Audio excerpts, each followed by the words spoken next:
basically I'm just going to start with a default vital instance. First thing I'm going to do is turn off oversampling. That'll be important later. Then I'll just set phase randomization to 0, set it to basic shapes wavetable because I just want a sine wave. Make sure the attack of envelope 1's turned down all the way, and I'll tune this down 24 semitones.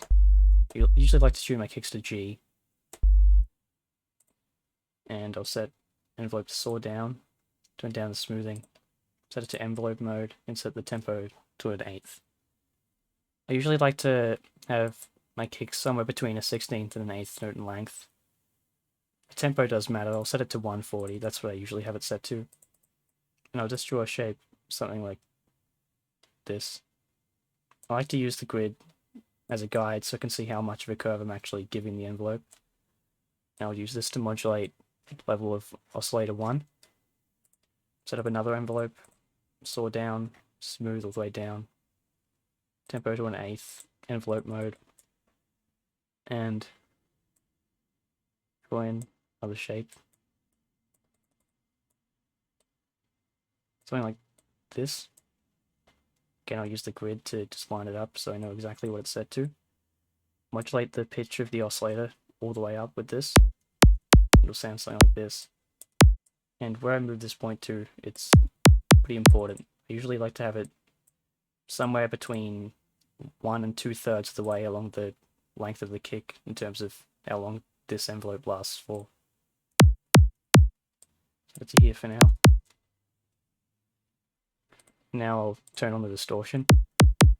This is why turning off the oversampling is important, because it affects the way the distortion works. It's subtle, but it does make a difference to what sort of a level it's peaking at. Now I'll get another envelope, again setting it to saw down. Actually, I can just copy this from LFO2, because I want it to be a fairly similar shape. Again, setting it to an 1/8 and turning off the smoothing. I might make it a bit more sustained than that LFO2 there. Something like this. Turn on oscillator 2, turn it down 36 semitones. Turn off the note track and the phase randomness, and set it to the white noise wavetable. I'll modulate the level of oscillator 2 with this LFO. Makes it a bit shorter.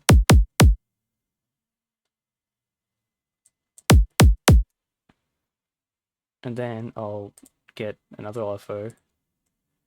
Again, turning down the smoothing and setting the tempo to 8s, but I'll keep this at trigger and triangle, and I'll turn up the stereo just slightly. I use this to modulate the position of the wavetable, the white noise wavetable for oscillator 2, so the noise is slightly stereo. You can change the phase of the noise to get slightly different sounds. This is why I prefer to use a wavetable rather than a sample. It saves me having to load in lots of different white noise samples to get a slightly different sound. And the next thing I'll do is turn on the EQ, turn the gain of the band down a bit, turn the resonance all the way down. Usually set the cutoff to somewhere around 60 to 65 semitones.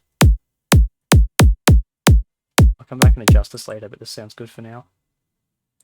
Get another LFO, slow down, smooth down. Tempo at an 1/8, an envelope. Draw a shape that's pretty short, something like this. The reason I like to use the same length of envelope for each of these is it makes it really easy to compare. Like, half of this will always be the same amount of time as half of this LFO, so it's just really easy to get a good idea of how the length of each envelope relates to each other. Then I'll use this to modulate the level of this, with it set to squeeze. Just find a level that I think sounds good. Might just have it turned up all the way.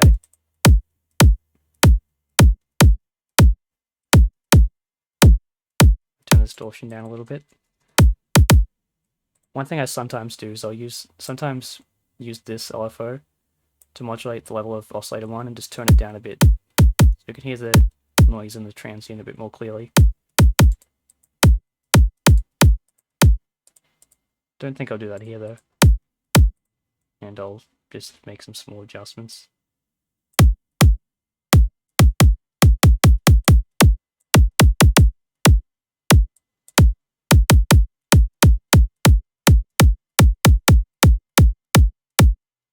And yeah, that's pretty much it. That's how I make dubstep kicks in Vital.